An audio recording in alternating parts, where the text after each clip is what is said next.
All right, so this lesson is going to be about bonds. Before I do that though, I was watching, I don't know what show it was one of the morning shows before I go and walk the dog, and they were talking about this tremendous hack that they figure some Russian hackers did, and it was huge, it was massive. So, I mean, this has just been, it's an ongoing story. And I reacted some time ago to this. So I've mentioned this in the classes ever since, because this is what I did. The fact of the matter is your personal information is out there. No matter, you know, unless you live in a cave up in northern Wisconsin or something, pretty much your information's out there, your birth date, even your social security number and stuff like that. So I have a suggestion that's very simple to do, and it's inexpensive. It might be free now. At the time, I had to pay $10, but it was $30 total to do this. But there is a tool that you have, much like in estate planning, one of the most tremendous tools you can have in estate planning, rather than all these fancy wills and all that kind of stuff, is called a beneficiary. I mean, you can even put a beneficiary on your house. So many people will spend all this money on these big trusts and stuff like that, where actually if they put beneficiaries on their assets, it would go through everything would go through without probate, and most of what you're trying to accomplish with a trust would be done with that. Sure, there's some people that might need a trust, but a tool that you can have for personal security that, I mean, everyone should do. And it's called a credit freeze. So what is a credit freeze? Basically, when you go to the 3 major credit card credit rating agencies, Experian, Equifax, and TransUnion. I actually did it this way. I went to Clark Howard's website and then Credit Freeze, and it linked me with all 3 of them. And so what you do is you set up a credit freeze on your personal account. So if you're married, the husband has to do one and the wife does one. But what it does is it freezes anyone from opening any kind of credit in your name, so including yourself. But it has no effect if you have a mortgage or you have credit cards already opened and stuff like that. Doesn't mess with all that. It just, if someone gets your personal information and tries to open a credit card, or tries to get a mortgage, or tries to buy a car using your personal information and getting a loan and stuff like that, won't go through, because it's a credit freeze, because those companies check your credit and then they see it's frozen. So it's a really important tool to have in your life right now, is with all that's going on with all this hacking and stuff like that. And like I kind of touched on this once before, just try to keep your personal financial information out of your devices as much as possible. I mean, it drives me nuts when I see people that are like looking at their investments all the time on their computer. I guess the best piece of advice I had, Clark Howard talked about that, is if you really want to have your stuff on a device, get yourself a tablet and only use that tablet for your investment stuff. Because what happens is when you use your computer and you're going to this site and that site, and someone hacks it, gets into it, that's how they get into your computer. So if you have a tablet and you just use it for your investments, then the chances of somebody getting into it are pretty nil. Get it? So, but I just try to keep things, yeah. On that credit freeze, just make sure you don't lose your password. Absolutely. So I think what I did was, what he said was, if you do set up this credit freeze, do not lose your password. So we have it written down in a safe place. I think we even put it in a safety deposit box in the bank. So, but because you would need that it's a PIN number actually, You need that PIN number if you do need to reopen your credit. In other words, like if you wanted to open another credit card, or you wanted to get a loan or something like that, you can unfreeze your credit then. And most people recommend doing it for 30 days and then refreeze it again. So it's a really, really good tool to have. And I think now they don't even charge you for it. Got an interesting article that was sent to me from a guy that's at one of the colleges here, and it had to do with wealth and how the wealthy families of our country, how the wealth diminishes. And it gave so many examples of people 100 years ago, or families 100 years ago that had vast fortunes, and how that wealth has just disintegrated. And he followed out with some, talking about it, but the article eventually went to this hedge fund manager or wealth fund manager who was tremendously successful at one time. He had accumulated billions and billions of dollars under his management because he was getting these fabulous returns. And what happened is he was once again, as going back to last week's lesson, he was highly skilled. But eventually, no matter how highly skilled, your luck runs out. And eventually, what was working for him to accumulate these vast returns wasn't working anymore, because markets change and cycles change and investments that returns change, and basically he went bankrupt. And he shared what he learned from all these experiences with wealth, and basically so much of what he said just resonated because it's what I teach in this class. It says you understand you need to take risk to get return, but you need to take risk in a diversified manner. And so this idea of when you buy individual stocks, or you're going to money managers who are picking stocks, you're not getting the diversification that you get in these broad-based index funds. You understand my approach and why I like it so much for myself, and it's worked so well, is you're owning basically almost like the global economy through the United States stock market, because it's so globalized, our economy is anyway. And it's tremendous diversification. And that is an asset that reduces risk. Diversification reduces risk. And by risk, what do I mean by risk? I'm defining risk as volatility. So really that's what kills people, is this volatility. Gave an example of like if you return 50% and then drop 50%, it's just to make it back. Once you've lost it, then you don't get compounding on that. It's a snowball effect, and it's so. When you reduce risk and volatility, you reduce those big losses. And that's what I teach in this class with asset allocation. And that's what this lesson really is about bonds. And so I fully understand you need to take risk, but you have to take it wisely. And that's why I'm not an advocate of people other than beginning investors who are just starting, not having 100% in the stock market. I saw so many financial articles for a while there when bonds were returning so poorly because interest rates were so low. Well, then everybody should just have 100% in the stock market and just live with it, the volatility. And the truth of the matter is how do you define 100% in the stock market? Because how do so many people put their in what's called the stock market? If it's like using a broad-based index fund or S&P 500, I could maybe live with that if you can stand that volatility and you won't sell. But if you're in individual stocks, I remember some of the recession of 2000. There was a mutual fund company that was one of the, and I actually had money in them at one time too.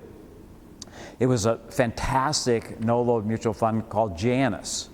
And they had a plethora of different funds, and the returns were astronomical in there because they were heavily loaded in these really technology companies and telecommunication companies, and you were seeing like 50 and 60% returns. And so many, when that recession hit and those companies imploded, some of those Janus funds had losses of 50, 60%. And I remember the last time, it was 10 years later and they still hadn't recovered. Now, how many investors are willing to sit there and wait that for them to come back? So if you want to be successful long term and make wealth last, you need to do a couple of different things. You need to be diversified. You need to monitor your risk and adjust it according to your status in life, if you're drawing from it or if you're contributing. And finally, when you do stop working, how much of what you're using as your investment portfolio are you spending out of it? I mean, those are the keys. And then you can make wealth last. But it was a really, really interesting article. So anyway, this lesson is about bonds, and it's really an important tool in controlling the volatility of what you're doing. So bonds, many people get very, very confused about bonds. And they think it's really a simple thing because they're equating it, well, it's like CDs in the bank. It's much more complicated than that. It's much more complicated. CDs in the bank are a category of fixed income, but the bond market is actually very dynamic and surprisingly large. I once read that of all the money in America that's invested, the bond market makes up 2/3 of all that money. So there's a tremendous amount. Bonds serve such an important role in our economic system. And frankly, without bonds, I don't think our economy could even run. It's that important. Certainly, if we didn't have bonds right now, our government would be bankrupt a long, long time ago. Because that's basically, the government has been running because it issues bonds and issues debt, which people are investing in. Many, many corporations wouldn't be able to run if they had no way of raising cash through issuing debt. So bonds are really, really important in the economic system, but they're also important to you as an investor. And I think we are entering a new phase in bonds. For close to 20 years, you really had bonds as a diversification tool to reduce the volatility of your portfolio, but you really didn't expect much return from them because interest rates for close to 20 years were almost below the inflation rate. So you really weren't making any money. That's changing now. You're seeing the bond market more normalized to the long-term returns that you would have seen in the past in bonds. And so bonds can actually be a growth tool in your portfolio too, if you know what you're doing. And that's why right now I've been talking about using intermediate term bonds, because if I'm right about the cycle of the stock market here and the economy, there's going to be some really good years for bonds. If we do have a situation where the economy dramatically slows and inflation follows down, and bonds will be an asset that'll probably outperform the stock market for a while. So anyway, you need to understand bonds, and most people have absolutely no skill or no understanding of how bonds work. So how do they work? Basically, the easiest way to explain a bond, in the simplest terms, it's an IOU. So it's an IOU that's issued, the largest issuer is probably our government, and it's various levels of our government. So you have municipal bonds, municipalities like Oshkosh, they will issue bonds. And within that, you also have bonds that are issued by the state. Those are also considered municipal bonds. Then you have the federal government is a big issue of bonds. So then you also have corporations. And corporations are huge issuers of bonds too. And then there's other organizations. I remember, this is years and years ago. There was a couple that was I was doing a class at the senior center, and I was talking about bonds. And one of the things that you really need to be careful about is, as I said, that's why I call bonds IOUs, is we've all had experiences of borrowing money to people, right? You know, it can go back to when you were young. I mean, there were certain people when you were in high school that wanted to borrow money all the time, and you were very reticent to borrow the money because you knew it was more of a charity donation because you're never going to get anything back.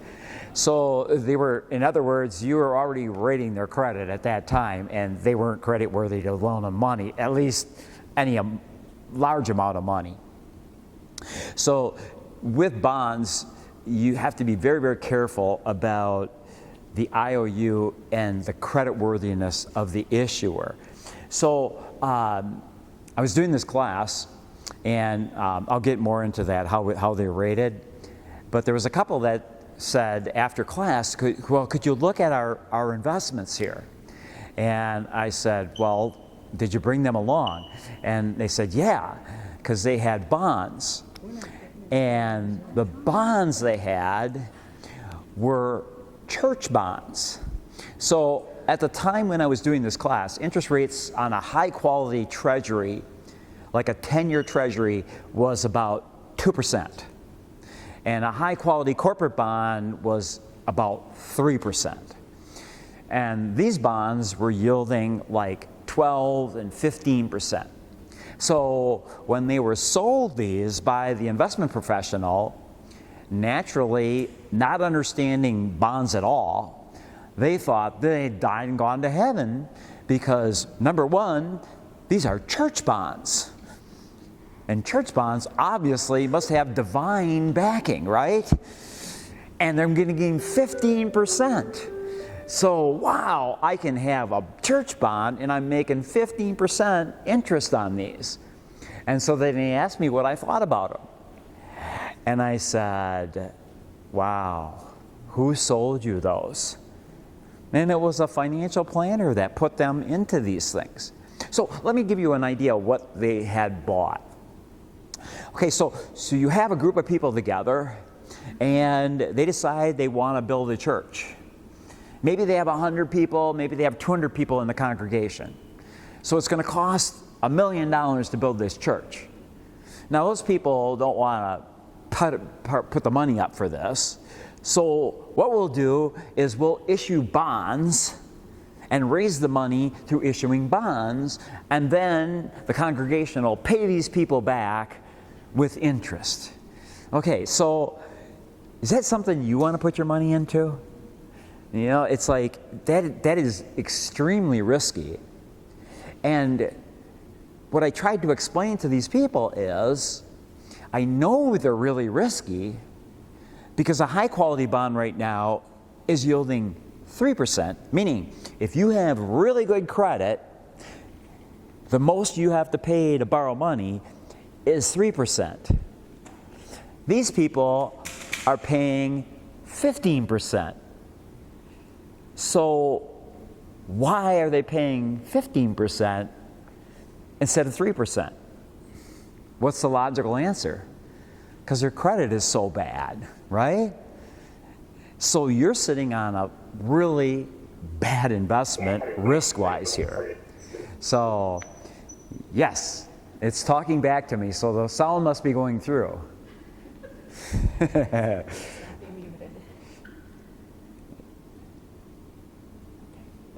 So anyway, I told them if it was me, I think that you need to go to church and you need to do a lot of praying, because I don't think you're going to be able to do anything with these because you wouldn't be able to sell them.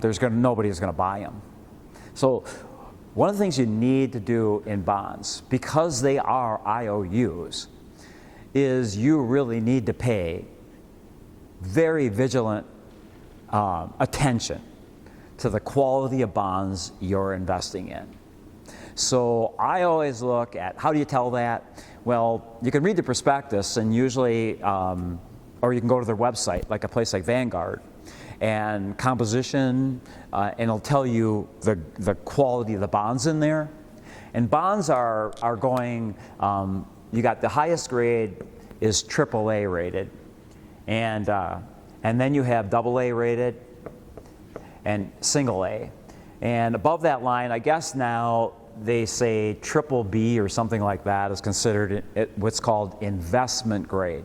So oftentimes in the bond fund you want to invest in, look for that word investment grade, because then that means that you're investing in an IOU that's backed by pretty darn high quality, and there's not a big chance of default.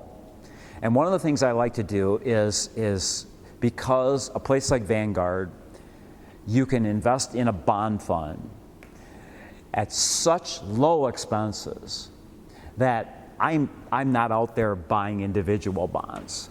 At one time, I would go out, I had created a whole portfolio of individual bonds.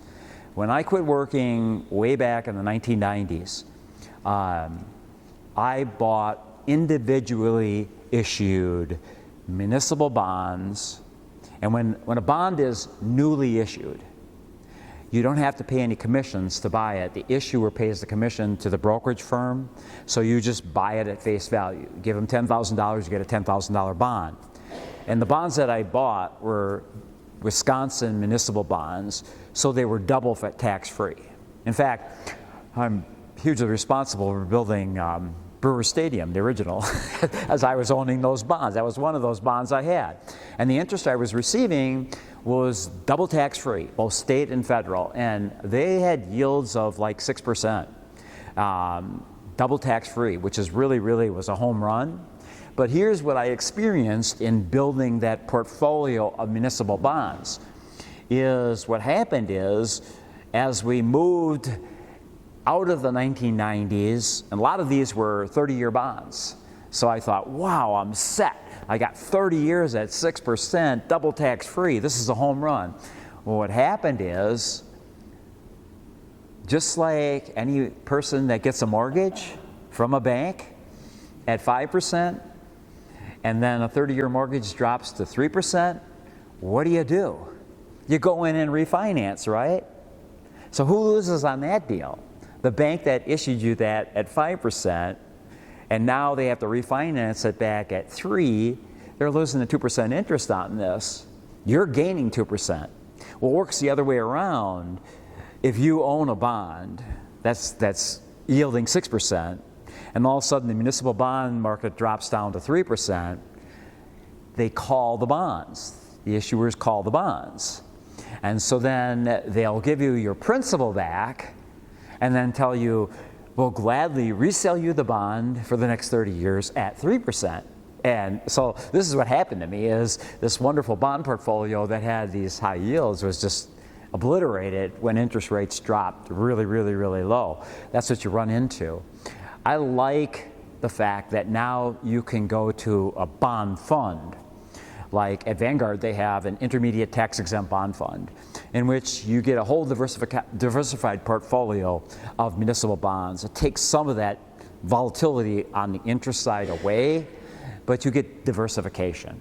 I really, just with bonds, that's why I like using a bond fund, is the fact that you're getting diversification. You're not just buying one bond or two bonds. Think of a while back, once again, experience I had in doing this class. I was talking about credit quality of bonds, and I said that if a bond is issued is like a B, C, or D, and this is called junk bonds. And so person said, well, look at my portfolio. I have General Motors Smart Notes, and they're only listed as B quality. How can that be? General Motors is one of the biggest companies in the world. 5 or 6 years later, General Motors was going bankrupt. If it wasn't been for the federal government stepping in And what did those people on those smart notes get on a dollar? I think the government gave them something like 10 cents on a dollar on that, wasn't it? Yeah. So just because you think it's high quality, always check and make sure that it's investment grade. And you can do that very transparently at a place like Vanguard. And why I'm talking about Vanguard too, I talk about it, I'm not trying to sell you on it, but one of the questions people say is, well, what about Fidelity? What about T. Rowe Price? I mean, what about Schwab? I mean, these are all great low-cost providers of investment stuff. But bottom line, if you investigate, look at the expense ratio in bond funds at Fidelity and then compare them to Vanguard. And you'll see it's as much as almost 30 or 40 basis points difference.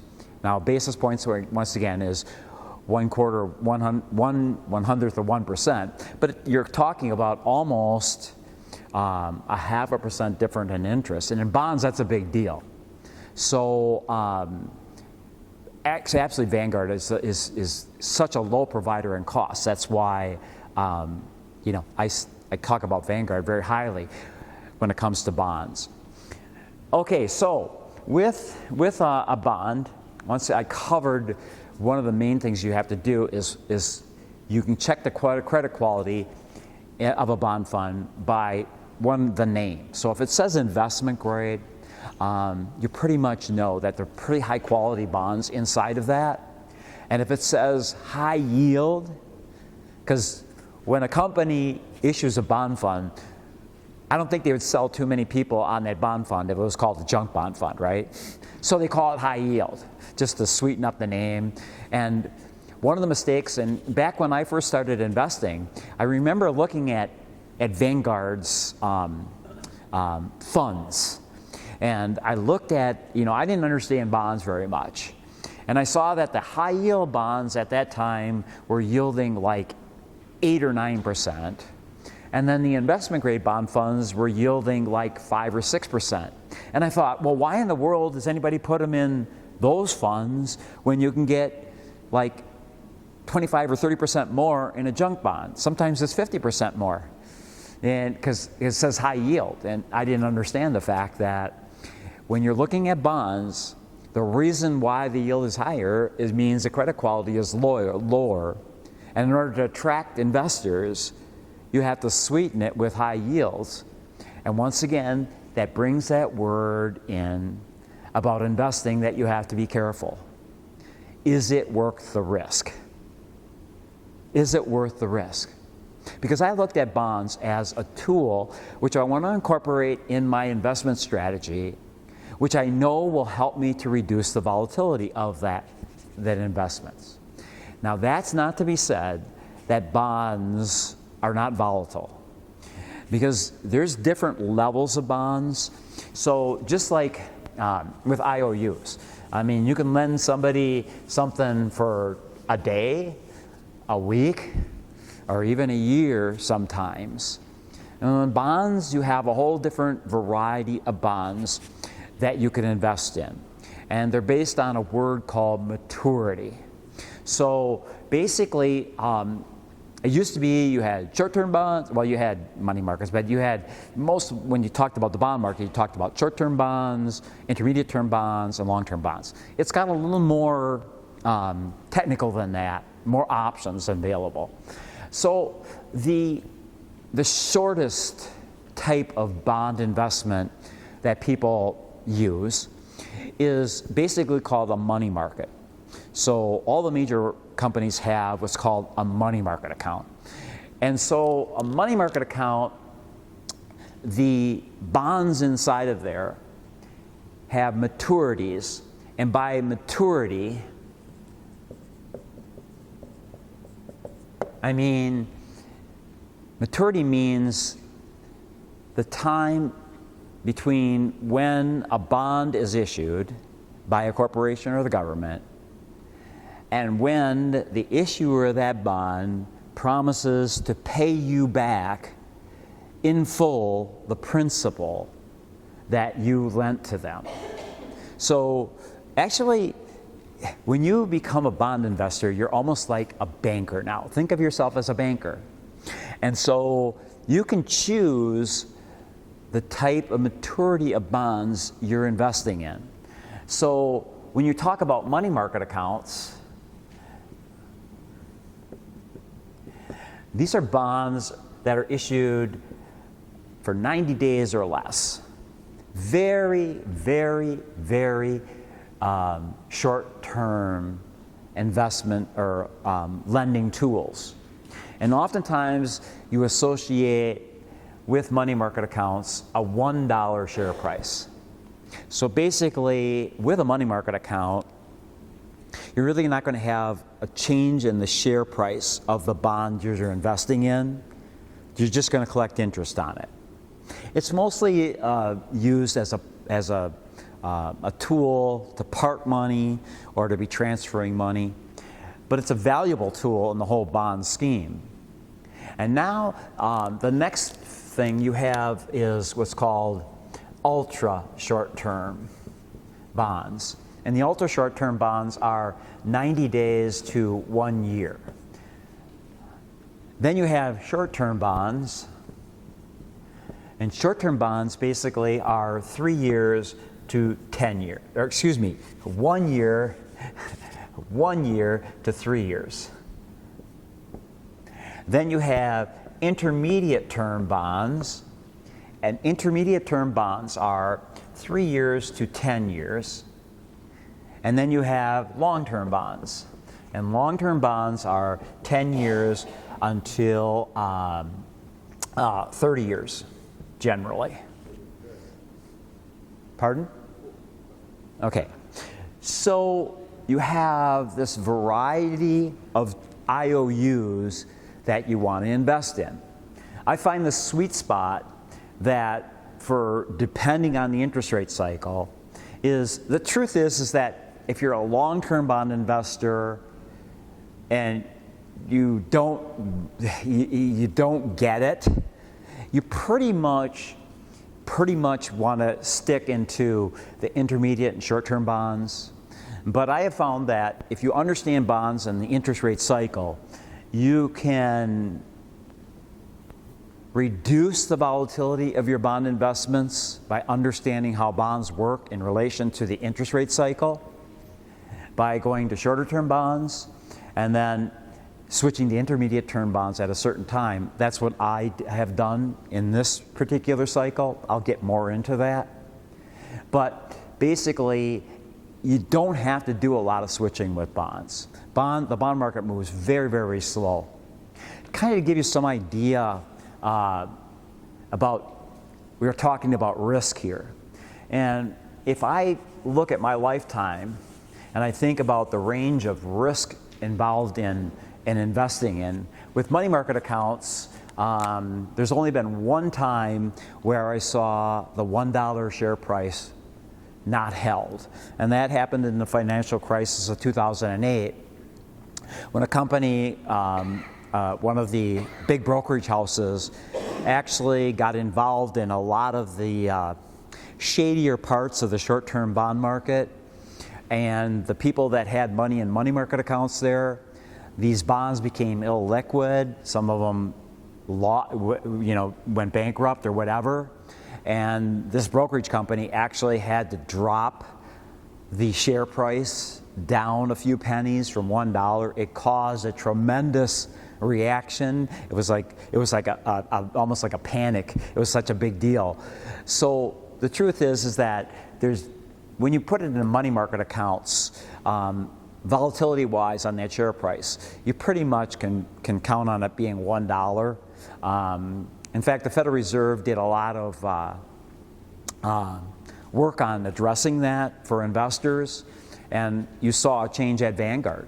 Vanguard used to have a bond fund or a money market account called the Prime Money Market Account, which no longer exists. In fact, what they did is they incorporated things like a federal, I can't remember the name of it, but most of them are, the money market accounts are backed by government notes. So the chance of them going illiquid is not there. So to make them more secure for investors so that they have confidence that they can park the money there and that the money will be there if they need it. So anyway, when you're putting it in here, pretty much the return you're going to get is pretty close to the inflation rate.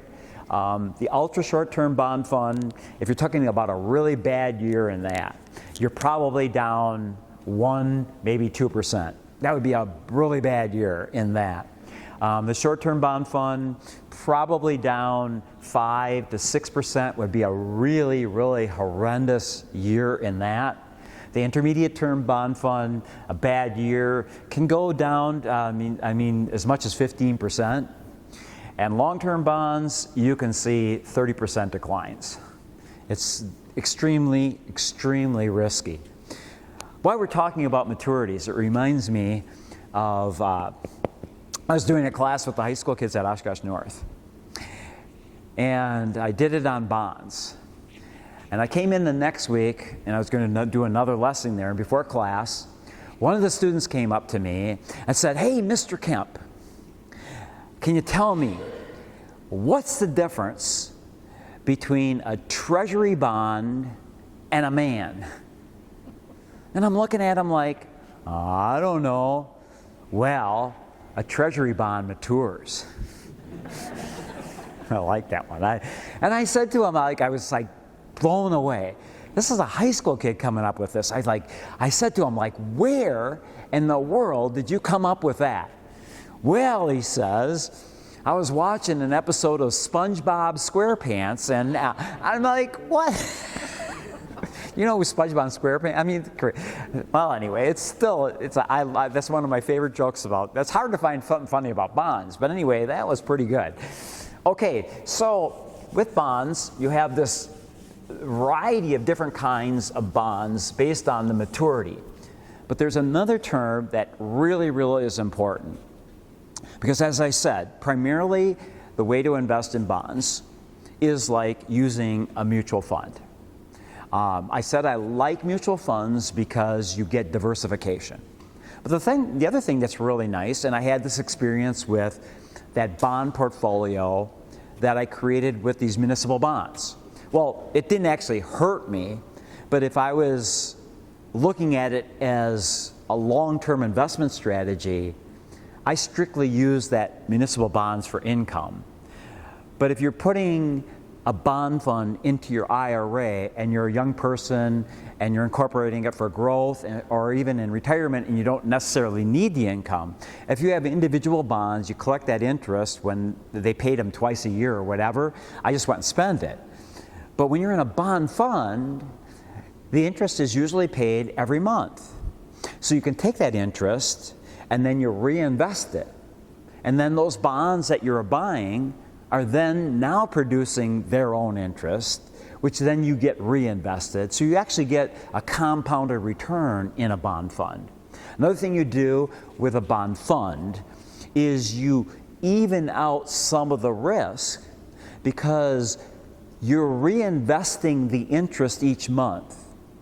And if the share price, say, goes down, and I'll explain why the share price sometimes goes down in a bond fund, you're taking that interest and your dollars of interest are buying more shares.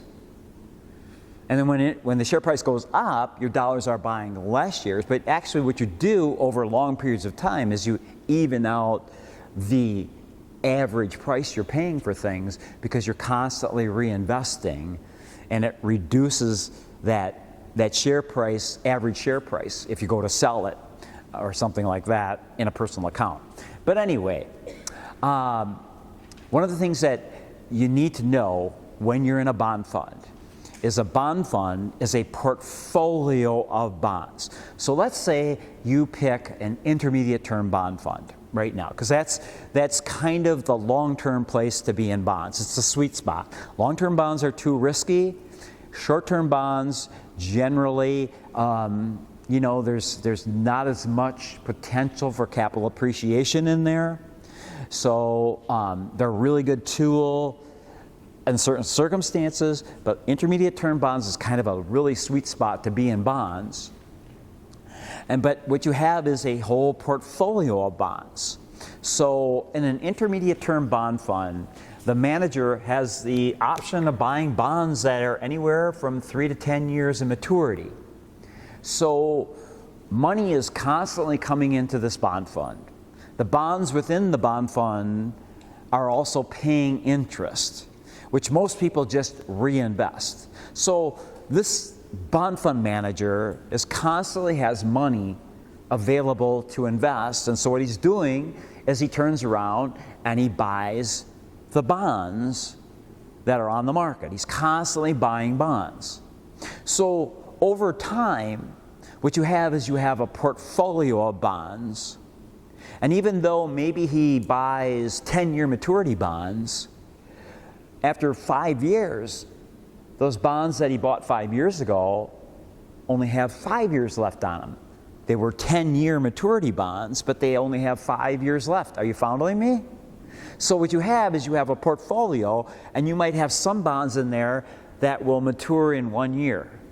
You have some bonds that will mature in 2 years. You'll have some bonds that mature in 8 years. And then another thing that bond managers do, because they're not dumb, is they understand what I'm going to try to teach you, which is called interest rate risk with bonds. And if you're in an intermediate term bond fund, as a manager, what you want to do is reduce the risk to the investors inside that bond fund. And so oftentimes what they'll do is they'll reduce the average maturity of bonds in there. They won't look for necessarily 10-year bonds. They'll look for shorter maturity bonds than that. Anyway, there's a term that you need to have in your pocketbook as a bond investor to help understand the risk you're taking with bonds, and that term is duration.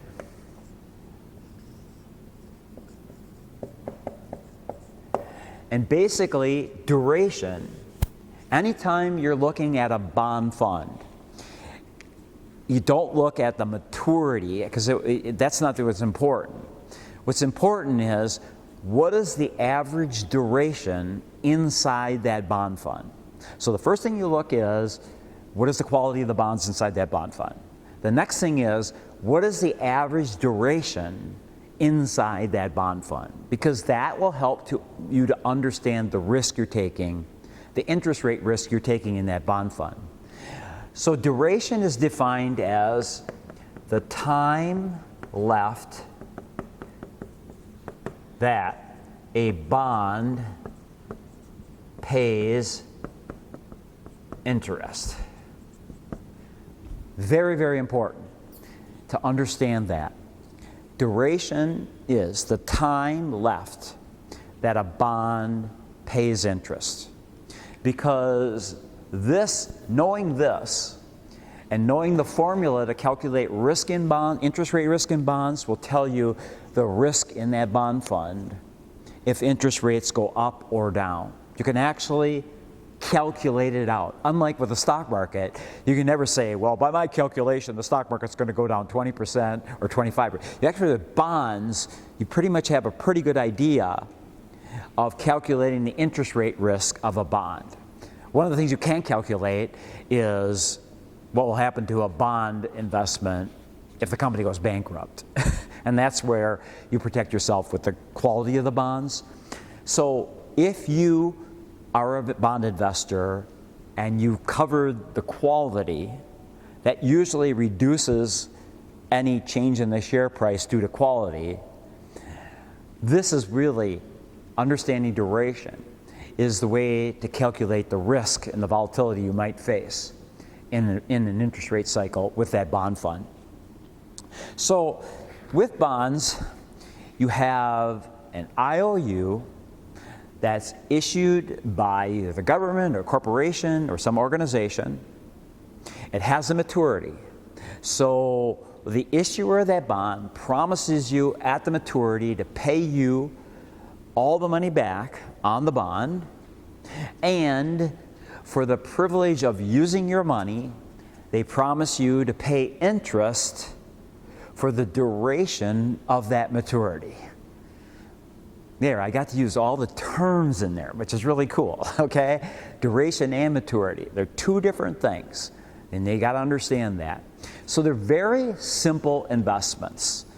And, but the risk involved is, number one, with bonds, and this has been a big risk, and this is why actually bonds were somewhat risky for so long, because actually inflation was overwhelming the interest you received. In other words, we went through a period basically after 2000. We had really, really low inflation, but oftentimes the inflation that was there was like 2% or less, but the yield on like short-term bonds and money market accounts was 0. So if you put your money in a money market account for close to 20 years, you were actually losing money. So this word inflation, why I'm talking about that, you need to understand inflation. So this is an interesting experiment I did at the high schools. And I even got to the point where I would pull out a $10 or a $20 bill, and I would say, if any of you can give me the definition of inflation, I will give you this $20 bill. Well, naturally, they didn't sit on their hands. I mean, they all had their explanation. But the predominant explanation that I received from the kids, I don't know where they got it, maybe some econ class or whatever, but their definition of inflation is that's when the value of your money decreases. That's what they thought. Okay, and what I said is they never got their $20. I never once had to give the $20 because none of them could explain inflation. But simply put, inflation is the increased costs of goods and services. It's as simple as that. Inflation is the increased costs of goods and services. And the byproduct of that is that it reduces the spending power of money. So simply put, if before work every day, you cannot function unless you get a Starbucks Mocha Latte, which is $5. That means that the value of $5 is one Mocha Latte. So then you go in there tomorrow, and Starbucks raised the Mocha Latte to $5.50. You try to give them the $5, and they won't give you the Mocha Latte anymore because the $5 doesn't buy the $5.50 Mocha Latte anymore. That's inflation, okay? And if you have a bond and it's yielding 2%, and inflation is 4%, and let's say this bond is a 10-year bond. Well, 10 years, and that situation lasted like almost 20 years from 2000. So if you look at the 10-year treasury, it was yielding 2%, and inflation was 4%. That means over that 10 years, that $10,000, if you gave them $10,000, when you got the $10,000 back, it only bought $6,000 worth of stuff. In return, you got $2,000 of interest. So you ended up losing $2,000 by giving your money to the highest credit rating that you can get with bonds, but yet it was a lousy investment because inflation overwhelmed the interest rate. So basically, I knew this, but I still bit the bullet and had 50% of my money in bonds because the fact of the matter is bonds, even though I knew I was not getting a negative real rate of return, it was an insurance policy to me because the bonds I was in have very little volatility, and it helped mediate the risk of my overall portfolio, which goes back to exactly why I've been able to maintain my investments and do well over the last 30-some years of living on it, because I've always maintain that strategy of understanding and managing the risk I'm taking. And bonds have really, really helped me. And we've turned the corner now, and bonds actually, I think, will be a viable asset, not only for income, but for growth. Another risk is that the issuer of the bond defaults on it. And it will happen especially if we have a deep recession here.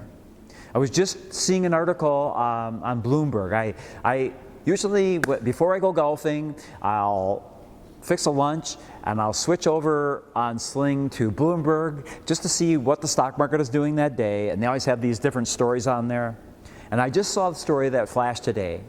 Is what's really hot right now is the companies that are offering buy now and pay later. In other words, the people don't have money anymore, but that doesn't mean it's not deterring them from buying. They're buying now and paying later. That is not a good sign. That is not a good sign. It means that probably the consumer is getting pretty well stretched out, pretty thin. So, like I say, the winds of a recession are out there. And if we do have a recession, a lot of those junk bond funds will perform very, very poorly. And if you're in those bonds, you'll be sweating, because if bonds inside a bond portfolio do default, you'll end up paying for it through the share price decline. And then finally, interest rate risk. This is the big deal about this lesson. Understanding interest rate risk. So every time I do one of these classes, I know some of you understand it because you've been to these classes, but generally, if you guys can get this, and if you don't understand it, raise your hand and say, could you do that again? Because if you can get this, you have moved into the 90 percentile of financial literacy when it comes to investing in this country in fixed income. Because I would say less than 5%, maybe 2% of Americans understand interest rate risk. It's the holy grail of bond investing. It really is. And it's so useful in how you manage your bonds. So, interest rate risk revolves around the fact that a bond is a financial instrument that has a value. It has a face value. When a bond is issued, it's either a $10,000 bond or a $12,000 or a $15,000 or a $30,000 or a whatever. It has a face value. It's from that the interest is paid based on that face value. But the fact of the matter is, in the environment of any economic system, the interest rates in that system change dramatically. Anybody in here ever bought a home and got a mortgage? Okay, so in that process, how many times did you check with the bank? What is the mortgage rate now? Did you go through that game? I had it where they kept selling the paper all the time to different banks. Okay, but I mean, when you're going in to buy a home, what investors do is most of the time they just say, okay, I want that. It's kind of, they think about it, and then you'll see that today it's 4.6. And then you call them the next day, it's 4.7. Then you call them the next day, it's up to 5. And then the next day, it's down to 4.5 again. It's like it bounces all over the place. So the fact of the matter is, interest rates bounce up and down. And why do they do that? They do that because of what are the expectations for inflation going forward. We're in a very interesting piece of the bond cycle right now, because we're seeing something that hasn't happened basically since the 1970s, maybe 1990s too, is you're seeing intermediate term rates and long-term rates rising. You know, when we went through that 20-year period from 2000 to 2020, I mean, you had dramatic fluctuations in short-term rates. But the longer-term rates, like the 10-year Treasury and the 30-year Treasury, they didn't change very much. And why is that? Because the inflation and the expectations for future inflation were very low. I mean, I couldn't understand it. I mean, back then, back in like 2000 and 2005, I'd look at a 10-year Treasury, and I understand inflation, and I'm going like, why would anybody buy a 10-year Treasury with inflation being so low? Because you're not really making any money. But investors did that because it's a safe investment, and it was kind of a parking place for money, and they pretty much were confident that inflation wasn't going to go up dramatically to really eat away from the principal. Well, what we're seeing right now is, I think the bond market has come to terms with the fact that inflation is embedded in our economic system. And it's going to take something dramatic to weed it out, and the expectations for inflation down the road has risen. And that's why you're seeing the longer term and the intermediate term treasuries have doubled and are still rising. It's very interesting. I don't know how high they're going to go. It depends on this whole thing. And next week's lesson, when I talk about Federal Reserve and all kind of stuff like that, it's very interesting to see how this plays out. But getting back to this interest rate and how it affects the value of bonds. Okay, simply put, it works like this. When interest rates, and this really will give you a headache, I promise you. I'm really good at giving people headaches because it's hard to wrap your head around this. When interest rates go up, you would think, oh good, that's good for me as a bond investor. But no, it means that the value of previously issued bonds will go down. So in one way, it's good because you can buy a bond that's going to yield higher. But if those interest rates keep going up, then all of a sudden, the value of your bond is going to go down. And then again, when interest rates crash, then you're happy as a bond investor because number one, the bonds that you have, that interest rate is locked in for the maturity of that bond. And guess what? The share price is going to go up. And it sometimes could go up dramatically. In other words, double-digit returns on bonds. So the bond market is really funny because when you have strong economic growth, that's really good for the stock market because companies are making money. That's reflected in profits. And those profits are reflected in capital gains and dividends that are going to be paid by those companies, and capital gains which are going to be achieved by those companies because their value is going up. Then again, with bonds, when you have a recession and things get bad, guess what? Generally, high-quality bonds do very, very well.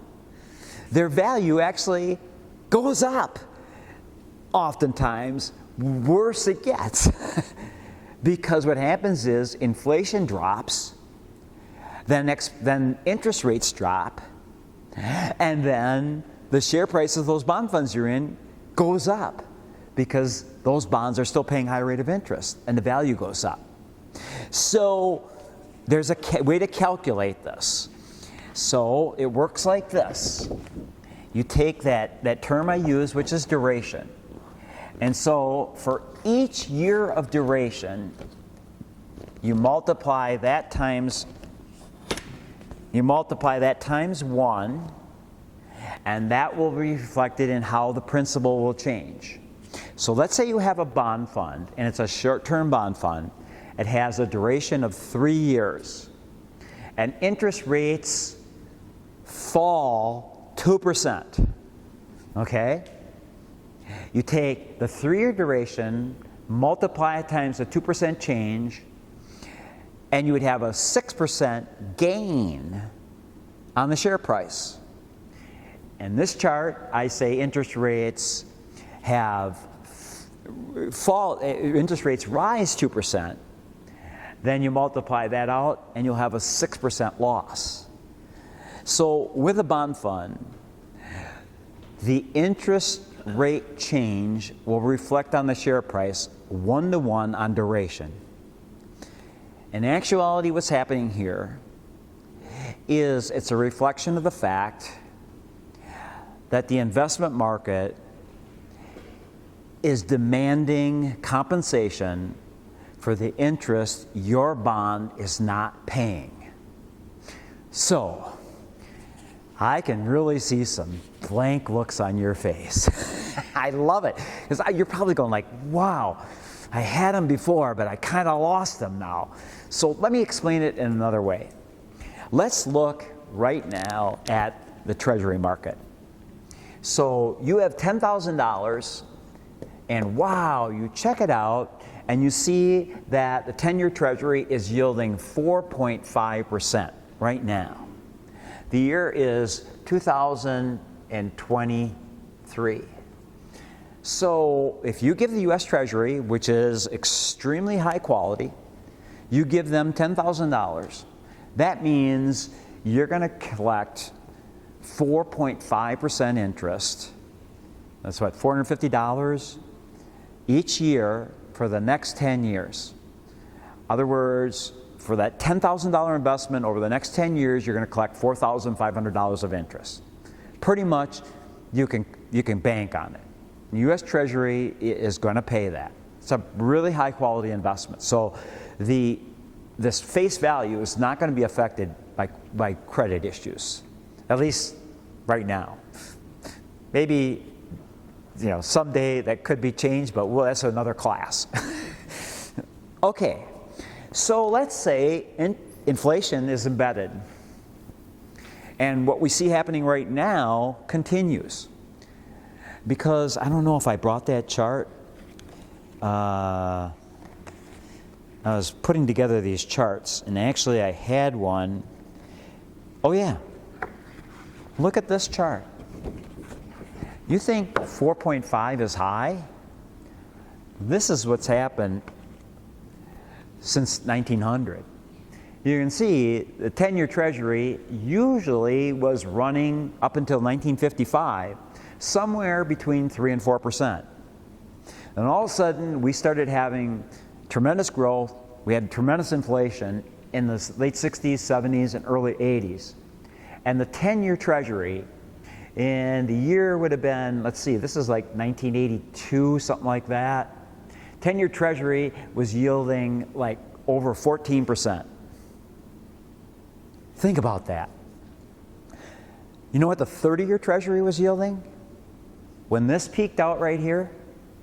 That's how, see, what this really shows you is the mindset that existed to investors in the 1970s and their expectations for inflation. In other words, to get the highest, the government to get someone to buy their bonds, people distrusted the inflationary outlook so much that they said, you got to give us 15%. The 30-year Treasury yielded 19%. 19%. I was a young man then. I did have $10,000 to invest. But I wasn't as smart back then as I was now. If I was as smart back then and knew about investing like I know now, I would have taken all of my money that I had to invest, and I would have bought 30-year Treasuries and locked in for the next 30 years 19% a year. And it's non-callable. U.S. Treasuries are non-callable. You talk about, I mean, I've done well as an investor, but take the rule of 72 and calculate $10,000 at 19% and see how much your money has compounded over 30 years. Wow. But you know, didn't have anybody to teach me back then, but I know now. But anyway, this gives you some idea that the 4.5% we're seeing right now maybe isn't the end of the story here. And if we do have a situation where inflation just keeps being embedded, you're going to see this yield continue to rise. And so let's say 3 years from now, the next 3 years inflation stays embedded, and the 10-year Treasury goes up 2% in yield, 1% a year over the next 2 years. So the year now is 2025. You got this $10,000 bond that had a face value of $10,000 and it yielded 4.5. In 2025, you could buy a US Treasury with a face value of $10,000 and get 6.5. So what we have here is you have an investment that's going to pay $450 a year of interest. Now you could take that same investment for the next 10 years and get $650 of interest. So what is the duration? What is the duration of the 2023 bond in 2025? 8 years. Get it? 2 years went by. So this bond right here has 1, 2, 3, 4, 5, 6, 7, 8 more years of paying $450 of interest, right? But let's say you want to sell it because you need the money because the engine in your car blew up. So you need to sell this investment. So you go to a broker and say, you know what? I want to sell my $10,000 Treasury. Put it on the market. Okay? What's it worth? Is it worth $10,000? Why not? You're shaking your head very, very, very, very. Why isn't it? Well, why wouldn't you buy it? Just with the change. What changed? Interest rate. Okay, so can I put words in your mouth?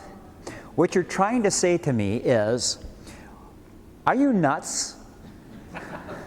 Why would I give you $10,000 to get $450 interest when I can get $650 of interest for that same $10,000? Is that what you were trying to say? See, I told you. You knew it. Okay. So do y'all follow that? It's simple. It's simple. It's like about what is the return on my investment? And I'm not going to get $200 of interest on that bond anymore. How many years is it going to be paying $200 less interest than that bond? What is 8? What's the term? Duration. So the duration is 8 years. 8-year duration. And the 8 years is $200 a year. So 8 times $200 is what? $1,600. So the old bond is going to pay $1,600 less in interest over the next 8 years than the current bonds. So what are you going to have to do to sell that bond? You can't raise the interest rate on it, can you?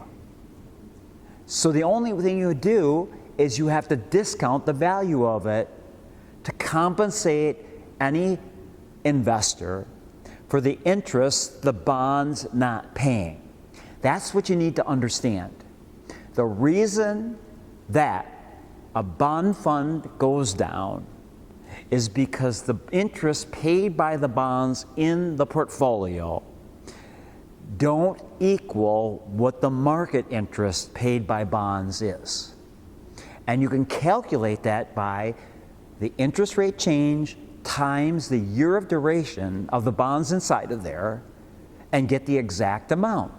So if I said to you, I'll sell you this bond, this $10,000 bond, for $8,400. So that'll compensate the $200 of interest rate years, and guess what? When it matures, the Treasury is going to send you $10,000 too.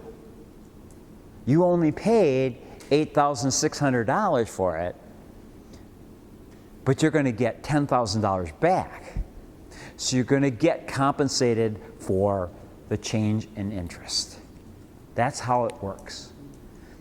So just understand it's a one-on-one relationship.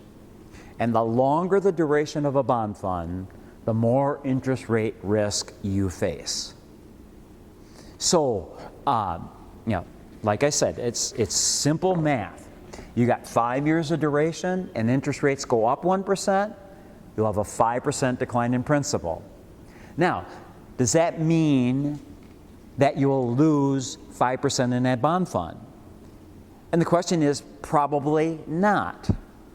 Let's say this bond fund is yielding 3% interest.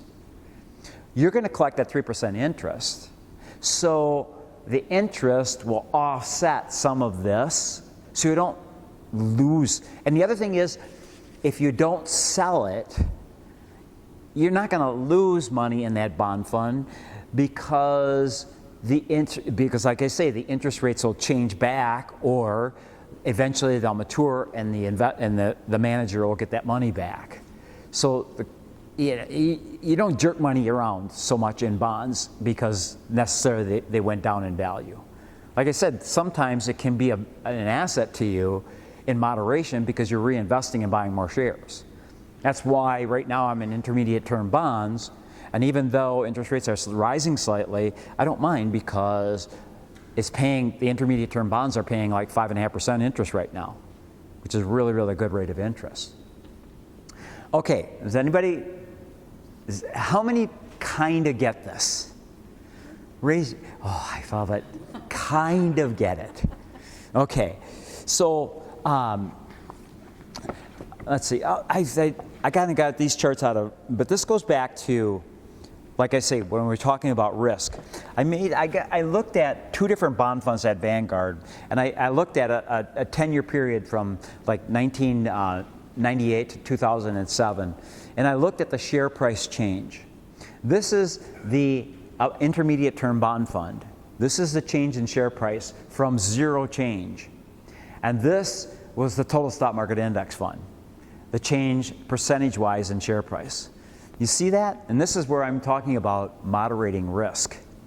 See, now it'd be really interesting to extend this out now because some of these bond funds last year had returns of negative 12, 13%. We had a very, very dramatic rise in interest rates in a short period of time, and it was a really bad year for bonds. And that's where my knowledge of bonds and understanding this helped me, because what I did is I switched from intermediate term bonds quite a long time ago to short and ultra short term bonds. And so I didn't have the negative returns that most bond investors have. That's where this money is. This knowledge is really important. Another thing that you should pay attention to, and once again, that goes back to what I was talking about, paying attention to expenses in bond funds. This was a chart I got, and it showed some different, probably these funds don't exist anymore because that's the way funds are. But back in the day, Fidelity had a new market income fund. It had an expense ratio of 8.6. The yield in 2012 was 4.64. This 8.6 expense ratio means that it consumed 18% of the yield. The Franklin Utility Fund had 0.61. The yield at that time was 3.46. That consumed 17% of your yield. The T. Rowe Price Equity Income Fund was 6.8 expense ratio. The yield was 2.3, and it consumed 35% of the yield. So this is why I keep preaching expenses really, really matter. And it really matters in bonds because the potential, because of what the expense ratio eats away on the yield. It really, really, really is important. And that's why Vanguard does such a good job with that. So just kind of explaining in a bond fund how, like, a lot of people can understand, like, well, the bond fund's paying 5%, yet I'm down 10%. What happened? That was this interest rate risk. So let's say you have a bond fund and the net asset value of the share price is $10 on January 1st. And then on December 31st of that year, it's down to $8. Okay, so it had 20% decline in principal because interest rates obviously rose. But that fund had a yield of 4%. Well, then you didn't lose 20%.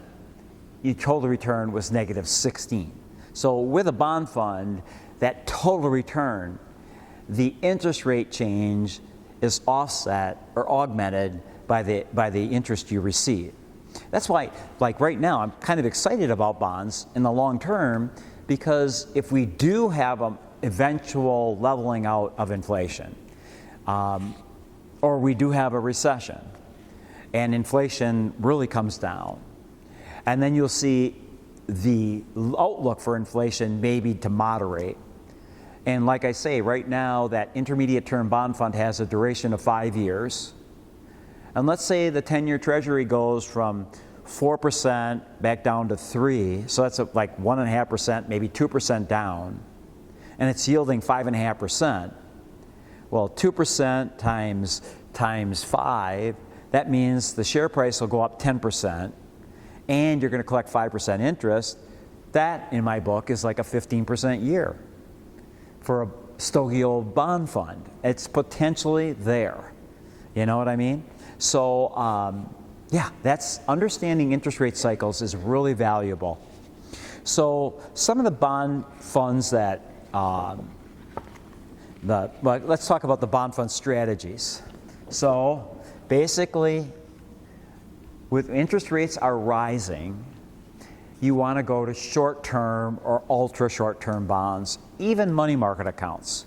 People that are sitting in money market accounts right now are doing extremely well because they're collecting over 5% interest with almost no risk.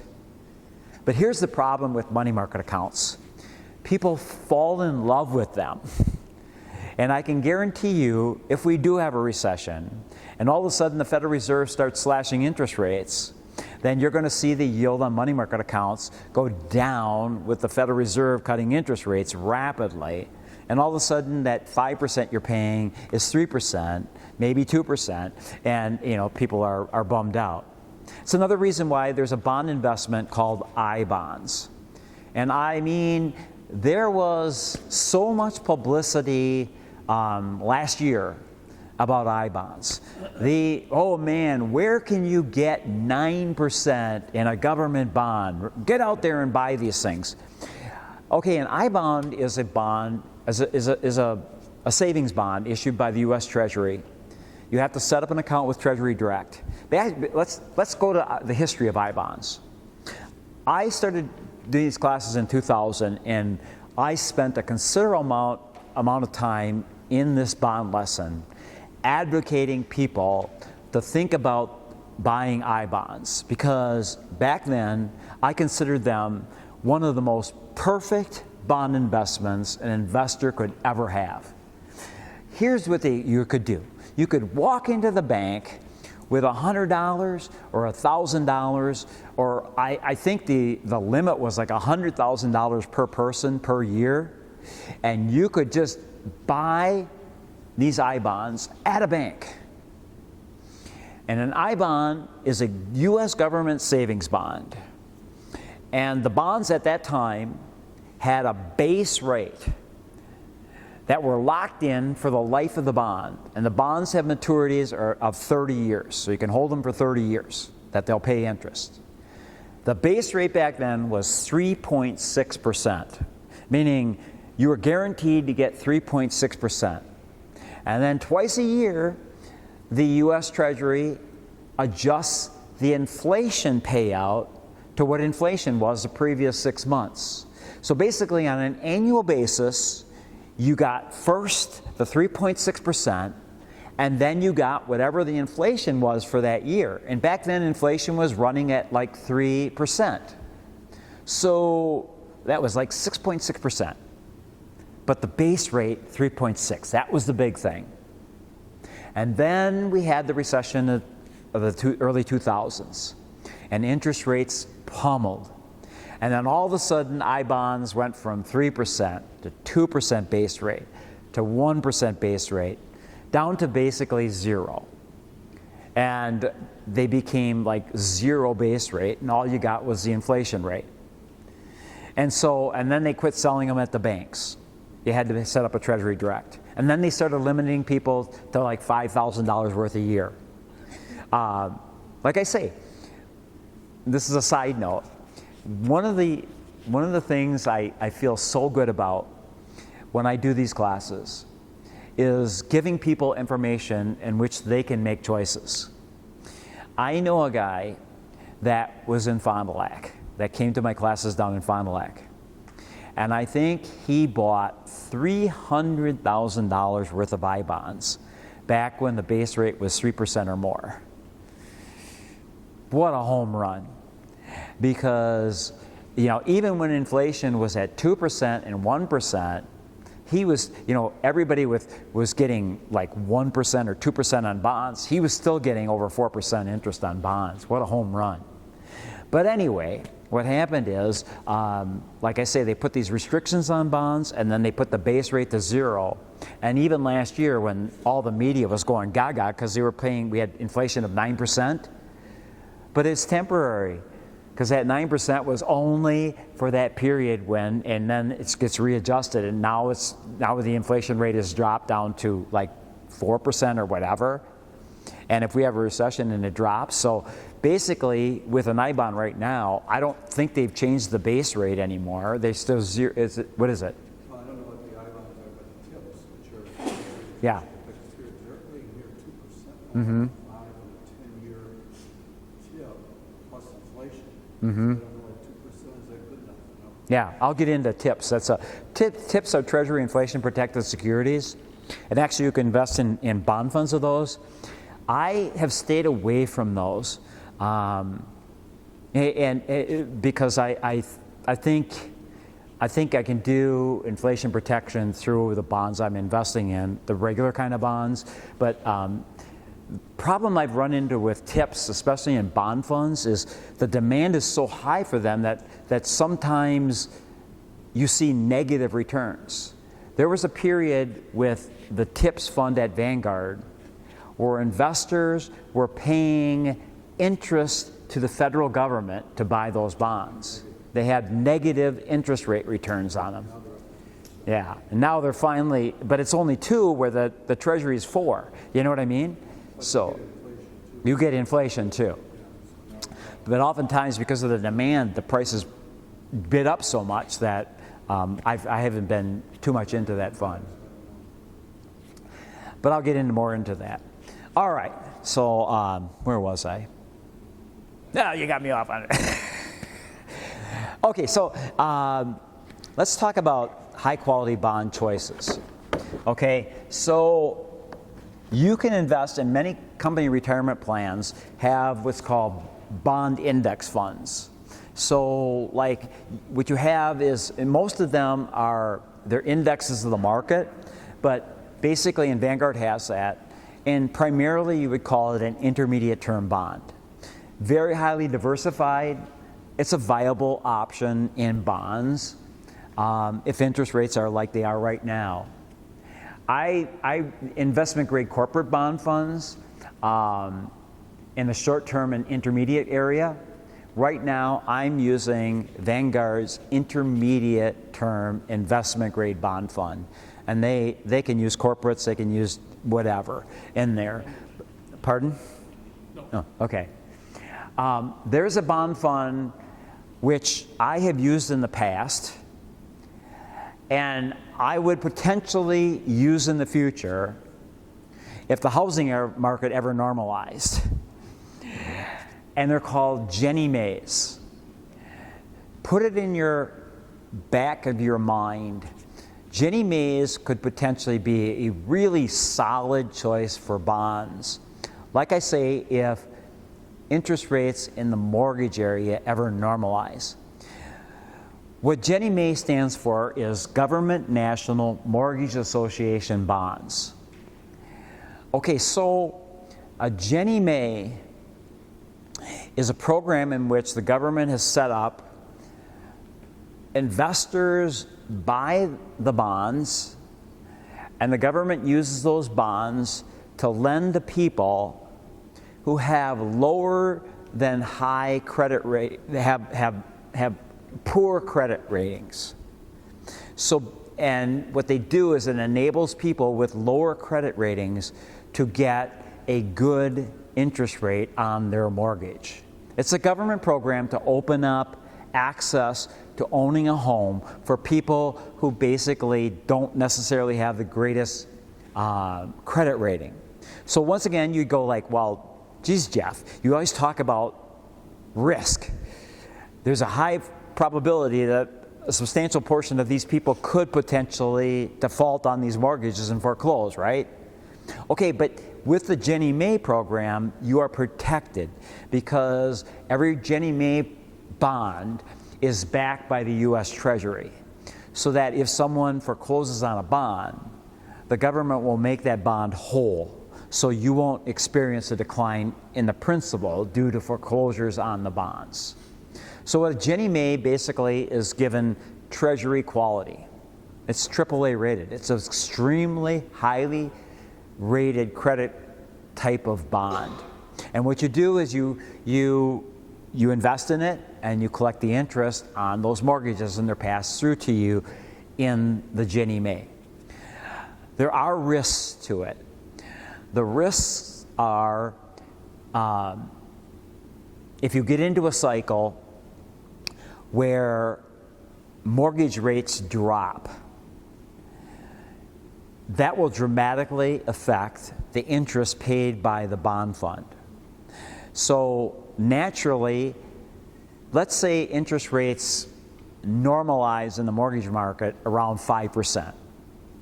And the Ginnie Mae, settles in, it's paying 5% interest. Okay, that's great. Then all of a sudden we have a recession, or we go through a period like we did in the 2000s, where mortgage rates dropped to 2 and 3%. Well, those people that have 5% mortgages, what are they going to do? Refinance. They're all going to refinance. So what happened to the Ginnie Mae fund is, as an investor in that, the interest rate plummeted because everybody refinanced. And a lot of those people that have 30-year Ginnie Mae loans right now, do you think that they're refinancing? They got 2 and 3% mortgages for the next 30 years. So if you look at the Ginnie Mae fund, here it is in its prime.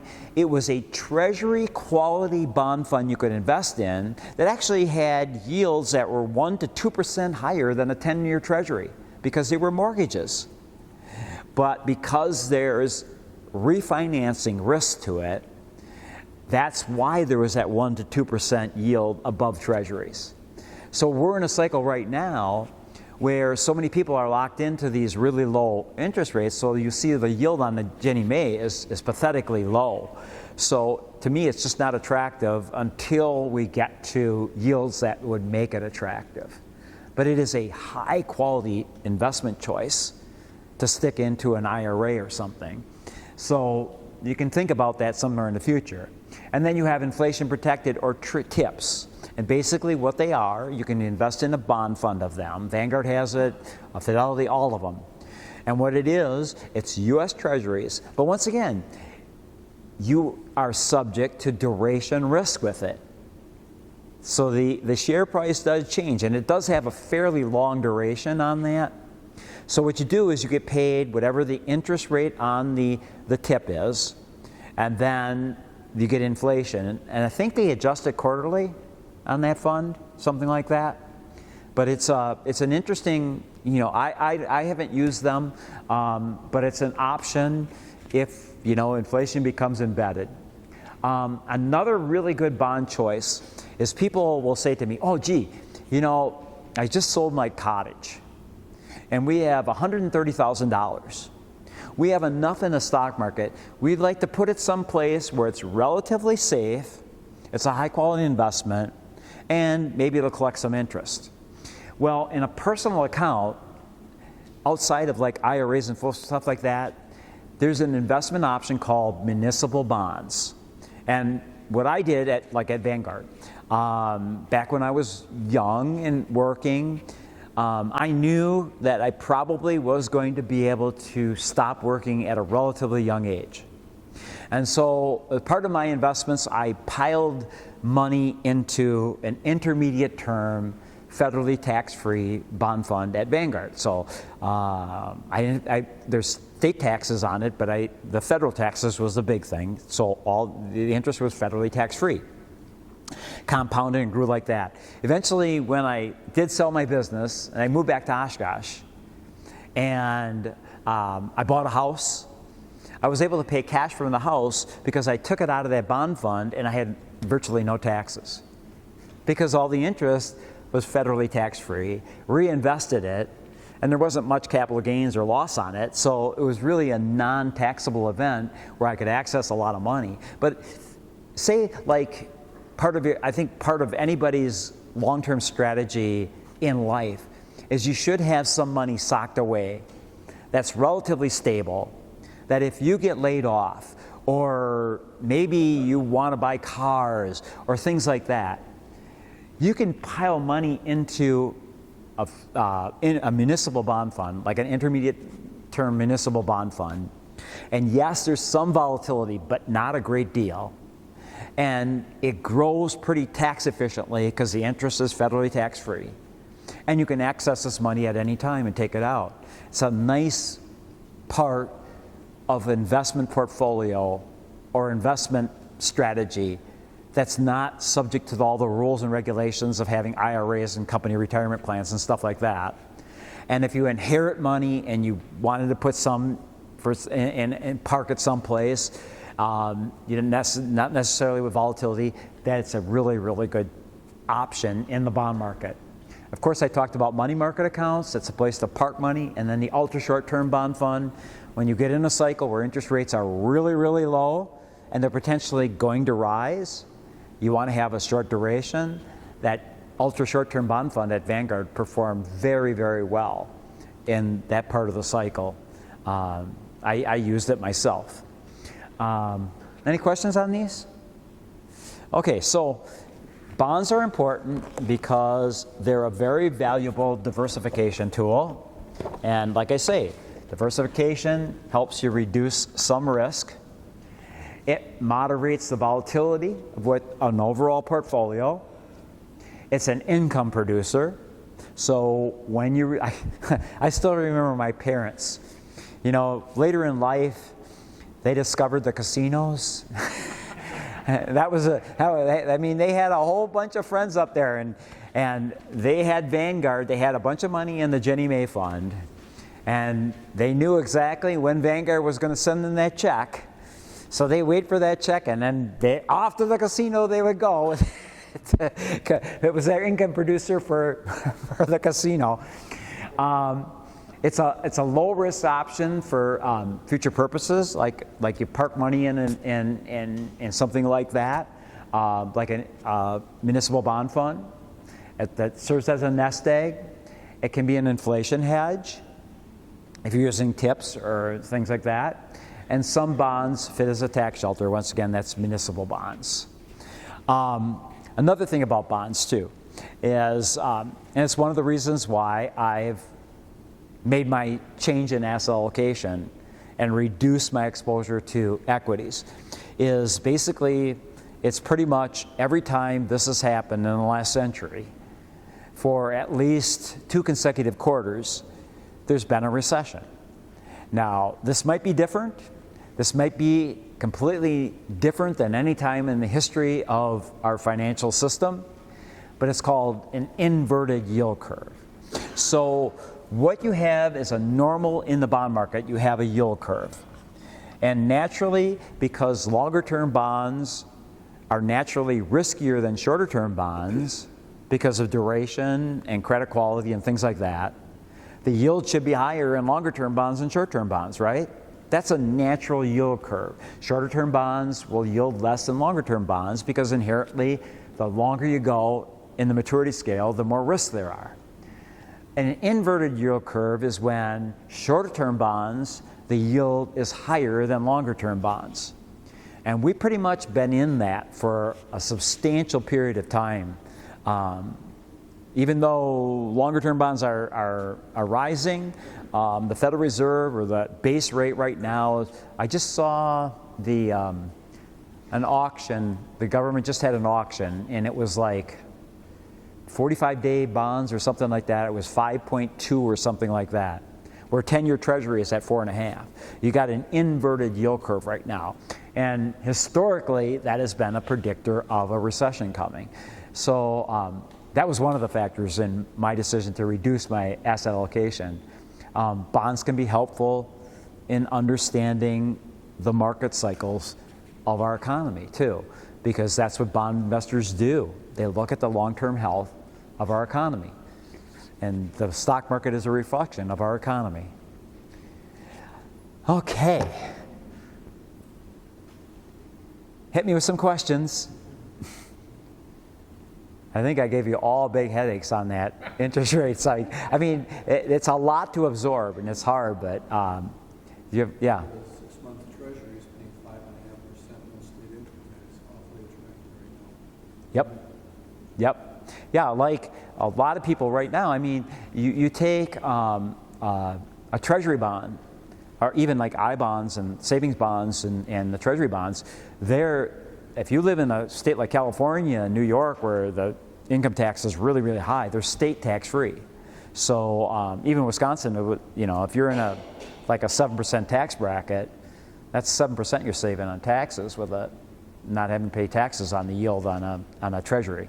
Pretty attractive, 5.5% for, yeah. Yes? And back to the calculation of the discount bond price, is it really that simple, or in practice, will they also discount the fact that you have to wait 8 years in our example to collect that $1,600 of interest that you would have gotten $200 each year?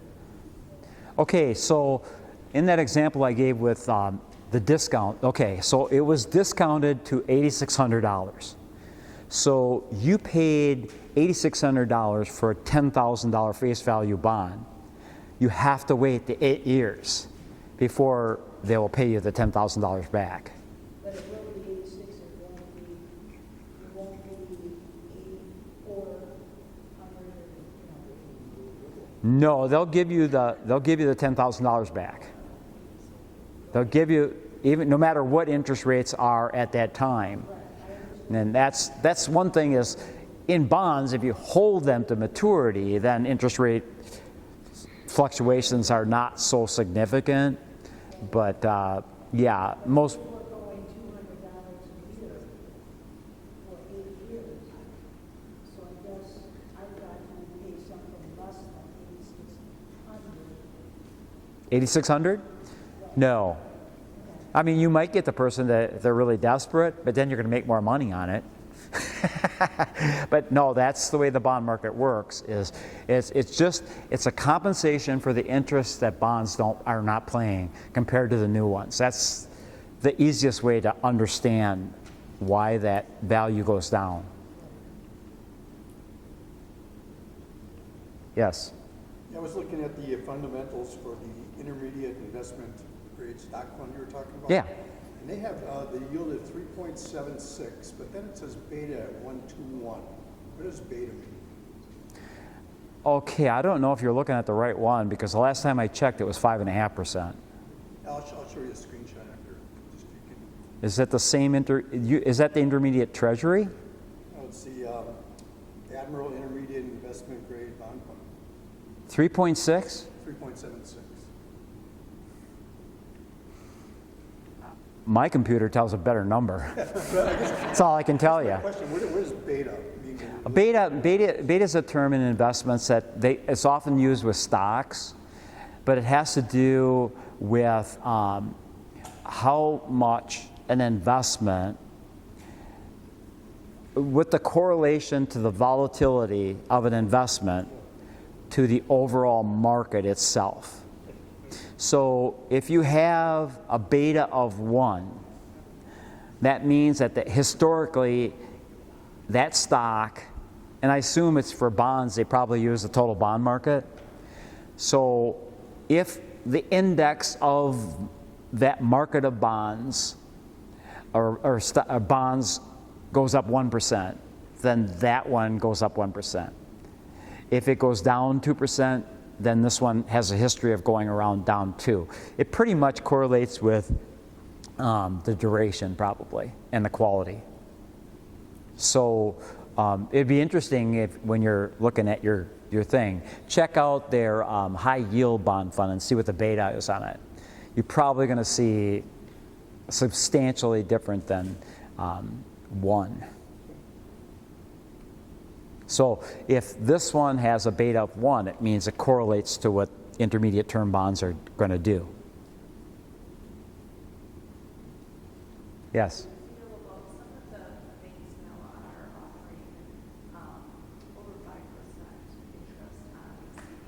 Yeah, I mean,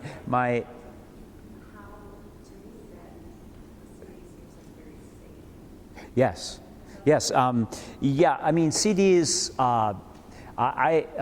my brother he emailed me a couple weeks ago, and he has a daughter, and she had saved a certain amount of money, and she's not going to need it for a year, but she'd like to get a return on it.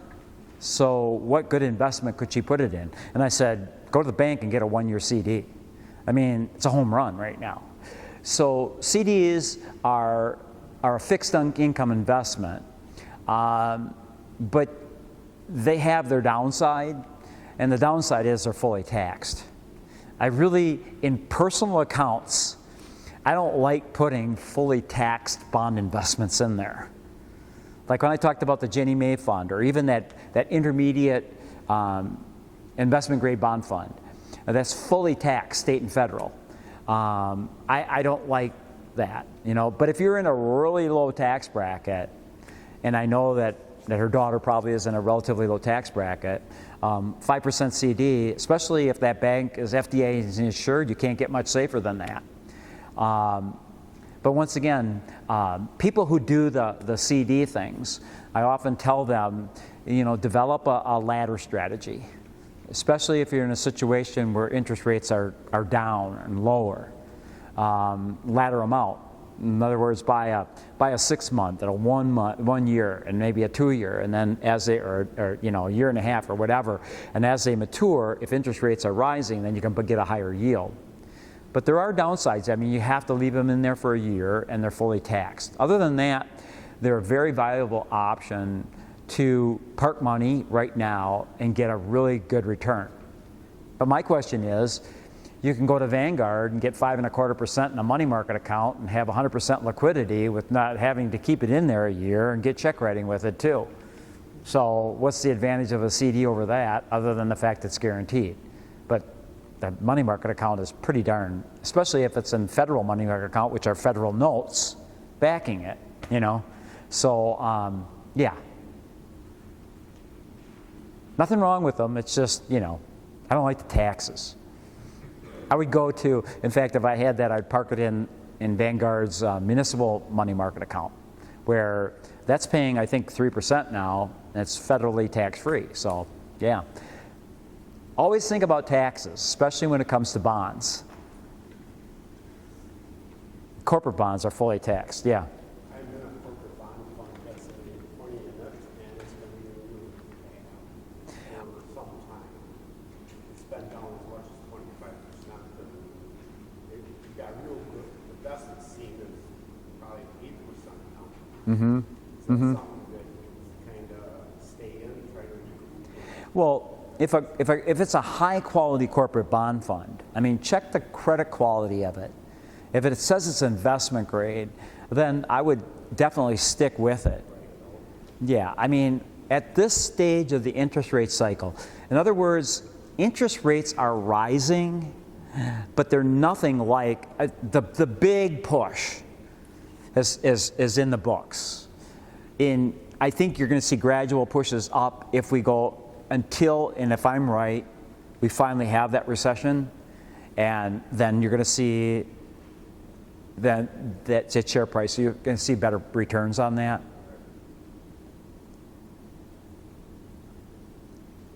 You know, you talked about when General Motors went bankrupt. I lost money in that too, and I didn't feel bad about that. But what I felt bad about was all the little companies that went belly up, lost all their people, and then the government backed General Motors, and they were making billions of dollars, and they didn't have to help these people out. I think that was really bad. That wasn't fair. I mean, let's face it, that was pretty bad.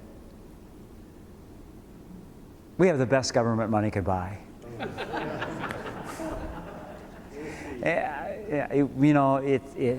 It really gets very frustrating sometimes.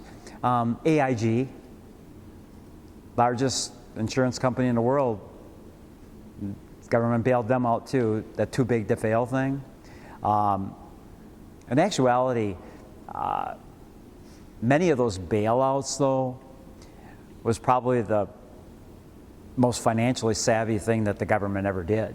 I mean, they bailed out Association Bank and some of those and those bank things, and the government actually made a lot of money on the interest that they had to pay back, and they were paid back. So I don't know, I assume General Motors paid it back with interest.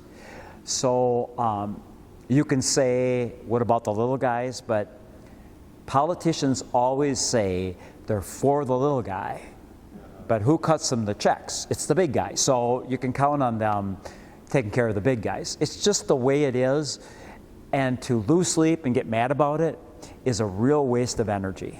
I just heard on the way here, these electric cars, that they're thinking about letting this rebate come back from the government, letting the people use that as a down payment, and the car companies don't know how the hell they're going to do that.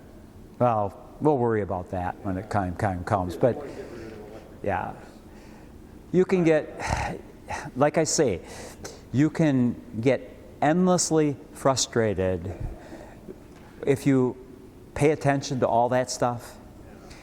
So I concentrated my efforts on keeping AJ out of dead deer parts and my golf game, and I try to limit my exposure to all the crazy stuff that's going, and I'm a happier person for it because it will drive you nuts. You just, see, we all have expectations that our government is going to always do the right thing and all that kind of stuff, but it's not that way.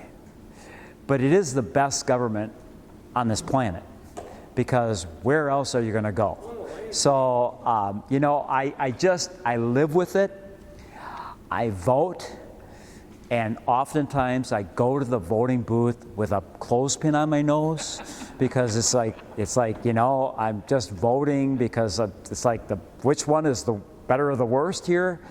But I think the one thing that is great about our system is that ultimately, when they do really screw up,